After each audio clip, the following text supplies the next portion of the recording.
साथियों, आजादी के बाद दशकों तक कांग्रेस बहुत ही पुरानी सोच पर चली। एक तो उनके मन में आजादी के आंदोलन का अहंकार भरा पड़ा था और सामान्य मानवीय ने आजादी के आंदोलन में त्याग किया, तपस्या की, बलिदान किया, उसको उन्होंने सत्ता में आते ही नकार दिया और एक छोटी सी कोठरी, छोटा सा परिवार का कुनबा हावी हो गया और उसी की सोच देश को पिछड़ेपन की तरफ धकेलती गई। कांग्रेस सोचती थी हम तो गरीब देश है और गरीब देश को आधुनिक सड़कों की, आधुनिक रेल की, नए एयरपोर्ट की क्या जरूरत है। कांग्रेस के बड़े नेता जिन 2-3 बड़े शहरों में रहते थे, वहां अपने लिए सुविधाएं जुटाकर ये लोग देश के दूसरे शहरों को भूल जाते थे। सबका साथ, सबका विकास के मंत्र पर चल रही बीजेपी सरकार देश के हर शहर को, देश के हर गांव को प्राथमिकता दे रही है। हमारी सरकार देश में आधुनिक इंफ्रास्ट्रक्चर पर लाखों करोड़ रुपए खर्च कर रही है। आधुनिक सुविधाओं पर इतना पैसा देश की किसी सरकार ने आज तक खर्च नहीं किया है। आज चाहे यहां सिवनी नागपुर के बीच 4 लेन हाईवे हो, गोंदिया बालाघाट सिवनी हाईवे हो, नर्मदा प्रगति पथ, विंध्य प्रगति पथ हो, आधुनिक वंदे भारत ट्रेन हो, अमृत भारत स्टेशन योजना के तहत मध्य प्रदेश के 80 स्टेशनों का विकास हो। बीजेपी सरकार एमपी का कायाकल्प कर रही है।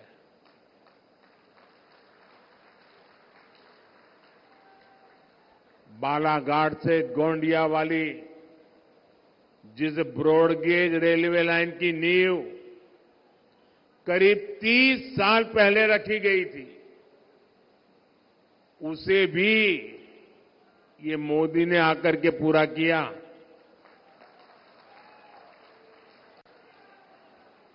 बालाघाट की 12 सिवनी हैंडलूम साड़ियों को जीआई टैग मिले, बनारसी साड़ियों की तरह उनकी भी धूम मचे। बीजेपी सरकार इसके लिए भी काम कर रही है। यही विकसित मध्य प्रदेश से विकसित भारत की मोदी की गारंटी है।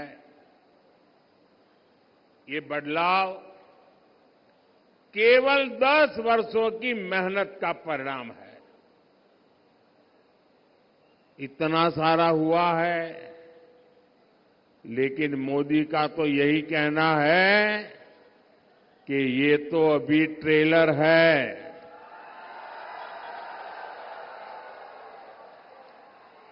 अभी तो बहुत कुछ करना है, देश को बहुत आगे लेकर जाना है।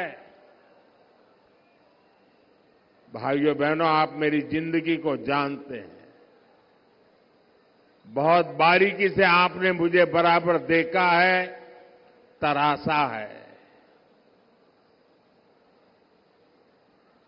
और आपने देखा है, मोदी मौज करने के लिए पैदा नहीं हुआ है।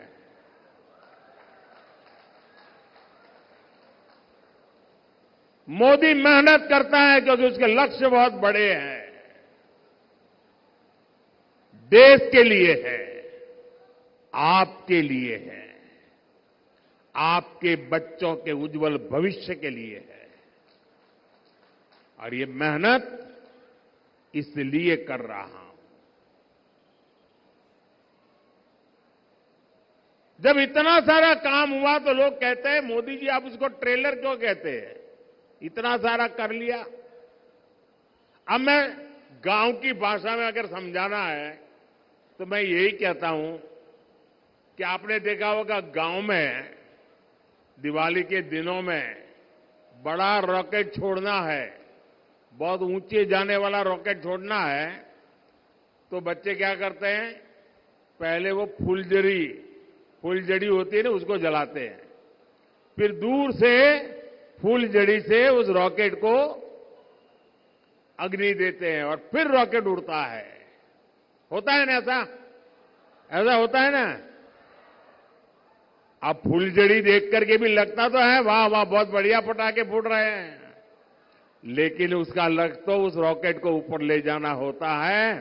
वैसे ही मोदी ने अब तक जो काम किया है ना, वो तो फुलझड़ी है, फुलझड़ी। अभी तो विकास का रॉकेट और ऊंचे ले जाना है। भारत के पूरे सामर्थ्य से असली दिवाली मननी, ये तो अभी बाकी है। और इसके लिए ही मैं आपसे आशीर्वाद मांगने आया हूं। साथियों, आज भाजपा सरकार वंचितों को वरीयता देते हुए काम कर रही है। भाजपा ने समाज के उस दलित, पिछड़ा, आदिवासी वर्ग को सम्मान दिया है जिसे पिछली सरकारों ने पहचान से भी वंचित रखा था। आज बीजेपी सरकार एमपी में 5.5 करोड़ जरूरतमंदों को मुफ्त राशन दे रहा है। ये राशन पाने वाले बहुत बड़ी संख्या में इसी वंचित समाज से आते हैं। एमपी के 44 लाख गरीब और वंचित लोगों को तब तक पक्का घर नहीं मिला जब तक मोदी ने संकल्प नहीं लिया। एक समय था जब मध्य प्रदेश में केवल 10% घरों में पाइप से पानी पहुंचता था। अधिकांश आदिवासी इलाकों में पानी की सप्लाई की सुविधा तक नहीं थी। हमने इतने कम समय में एमपी के करीब 70 लाख घरों में नल से जल की सुविधा पहुंचा दी है। आज एमपी के 80 लाख से अधिक किसानों को किसान सम्मान निधि का लाभ मिल रहा है। यहां का किसान जो चिन्नौर चावल उगाता है और जो मुझे भी भेंट भी दिया गया, उसे अब पूरे देश में पहचान मिली है। यही नहीं, कांग्रेस ने हमारे आदिवासी भाई बहनों को जल, जंगल, जमीन के अधिकारों से भी वंचित रखा था। आज 1 करोड़ से ज्यादा जनजातीय समाज के लोग पेसा कानून का लाभ ले रहे हैं। लाखों आदिवासी भाई बहनों को वन अधिकार का पट्टा भी भाजपा सरकार ने ही दिया है। मध्य प्रदेश में हमारे युवा साथी मोहन यादव जी और उनकी सरकार गरीब और आदिवासी समाज के कल्याण के लिए दिन रात काम कर रही है। लेकिन साथियों, दूसरी ओर कांग्रेस है जो अभी भी अपनी पुरानी मानसिकता में जकड़ी हुई है। भाजपा जब देश में पहली महिला आदिवासी महिला राष्ट्रपति के लिए आगे बढ़ी, तब कांग्रेस ने उन्हें हराने के लिए पूरी ताकत लगा दी। कांग्रेस ने कभी आदिवासी विरासत का सम्मान भी नहीं किया।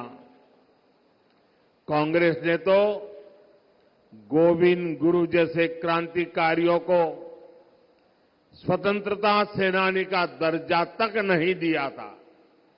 कांग्रेस आजादी का श्रेय किसी आदिवासी को नहीं, अपने शाही परिवार को देना चाहती है। ये हमारी सरकार है जिसने गोविंद गुरु को स्वतंत्रता सेनानी का दर्जा दिया। ये हमारी सरकार ने तंटियांग मामा को सम्मान दिया। ये हमारी सरकार ने पहली बार भगवान बिरसा मुंडा की जयंती पर जनजातीय गौरव दिवस की शुरुआत की। आप मुझे बताइए, इस कांग्रेस को क्या एक भी सीट पर मौका मिलना चाहिए क्या? एक पर भी मिलना चाहिए क्या?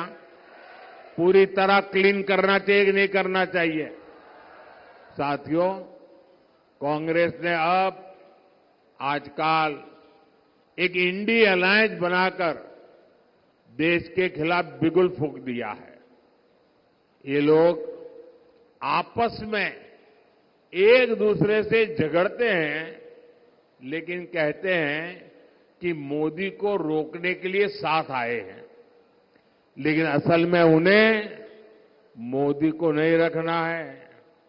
इंडी गठबंधन वालों को मोदी को रोकना नहीं है, देश के विकास को रोकना है। इसलिए ये लोग मोदी को गालियां दे रहे हैं, मोदी को धमकियां दे रहे हैं।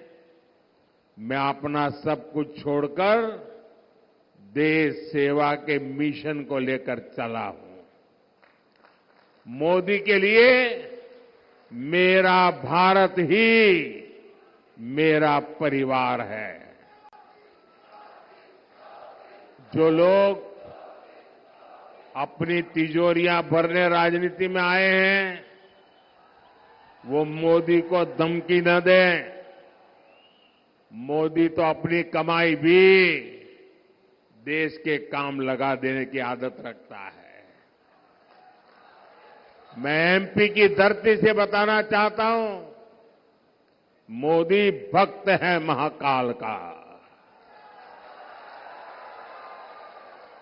मोदी झुकता है तो या तो जनता जनार्दन के सामने या महाकाल के सामने। मैंने महाकाल से देश सेवा के लिए गालियां और अपमान को बर्दाश्त करना सीखा है, और मैंने देश विरोधी ताकतों को अंजाम तक पहुंचाना भी सीखा है। मोदी इनकी घीधर भभकियों से डरने वाला नहीं है। साथियों, ये इंडी गठबंधन मुझसे कितना चिढ़े हुए हैं, ये पूरा देश देख रहा है। मोदी देश की सुरक्षा की गारंटी देता है तो ये लोग मोदी को गाली देते हैं। मोदी कश्मीर से 370 को हटाने की गारंटी पूरी करता है तो ये लोग पाकिस्तानी की भाषा बोलने लग जाते हैं। मोदी गरीब कल्याण की गारंटी देता है, माताओं बहनों के लिए इज्जत घर बनाने की बात करता है तो ये लोग मोदी का मजाक उड़ाते हैं। बालाघाट की ये धरती, रामपायली की ये भूमि जो भगवान राम के वनगमन से जुड़ी है, उन्हीं रामलला की जब प्राण प्रतिष्ठा होती है तो ये लोग मोदी को गाली देते हैं। और केवल मोदी को गाली दे तो समझ आता है, इंडी अलायंस के लोग सनातन धर्म को नष्ट करने की सौगंध खाकर इस चुनाव में उतरे हैं। भाइयों और बहनों, मुझसे इनकी एक और बड़ी दुश्मनी है। बीजेपी सरकार आज भ्रष्टाचार के एक एक रास्ते को बंद कर रही है। बीजेपी सरकार गरीबों के हक का पैसा सीधे गरीबों के खाते में भेज रही है। जिन्होंने देश का पैसा लूटा है, अब उनके ऊपर कानून का शिकंजा भी कसा जा रहा है।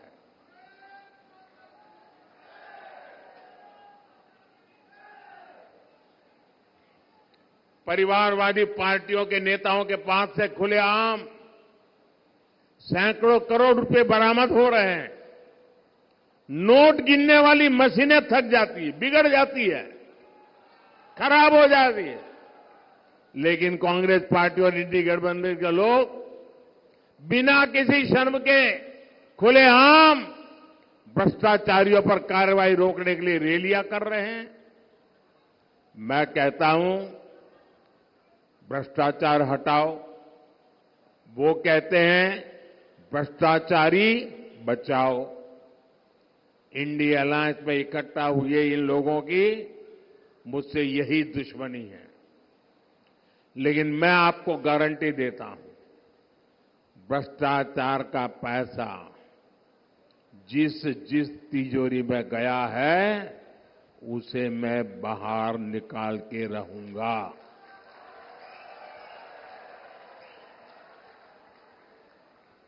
अगले 5 साल ये काम और तेजी से होगा।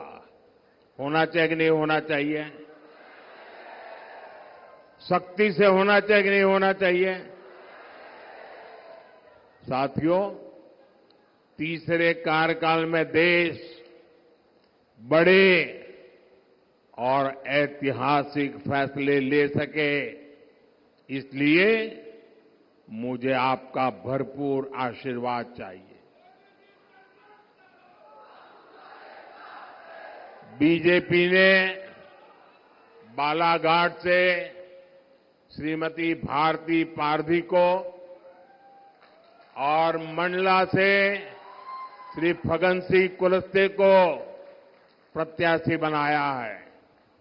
इन्हें आप रिकॉर्ड मतों से विजयी बना करके भेजेंगे तो मोदी को मजबूती मिलेगी। 19 अप्रैल को गर्मी कितनी ही भयंकर क्यों न हो, हमें मतदान के पुराने सारे रिकॉर्ड तोड़ने हैं। तोड़ेंगे। इस बार हमने हर पोलिंग बूथ जीतना है। जीतोगे? ज्यादा से ज्यादा मतदान कराओगे?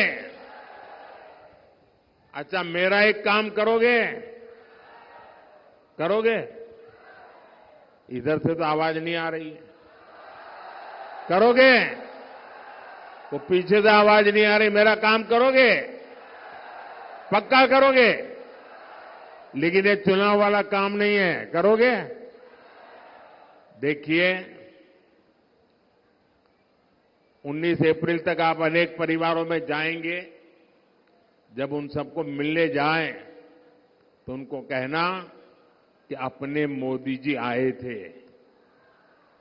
और मोदी जी ने आपको प्रणाम भेजा है। मेरा प्रणाम पहुंचा दोगे? हर घर में पहुंचा दोगे? जब मेरा प्रणाम आप पहुंचाओगे ना, तो हर घर के माता बहनें मुझे आशीर्वाद देगी और उनके आशीर्वाद मेरी बहुत बड़ी ऊर्जा है। देश के लिए दौड़ने की ताकत है। मेरे साथ बोलिए, भारत माता की, भारत माता की, भारत माता की। बहुत बहुत धन्यवाद। प्रधानमंत्री नरेंद्र मोदी को आप बालाघाट से सुन रहे थे। मध्य प्रदेश के बालाघाट में पीएम मोदी ने जनसभा को संबोधित किया। कई मुद्दों को लेकर कांग्रेस पर हमला बोला, कहा राम मंदिर का ये विरोध करते रहे, अब इन्होंने सनातन को खत्म करने की ठान ली है। पीएम ने कहा कांग्रेस चुनाव नहीं लड़ रही है, कांग्रेस आपस में ही लड़ रही है। मोहन यादव की तारीफ भी की प्रधानमंत्री ने। प्रहलाद पटेल भी मंच पर दिख रहे हैं।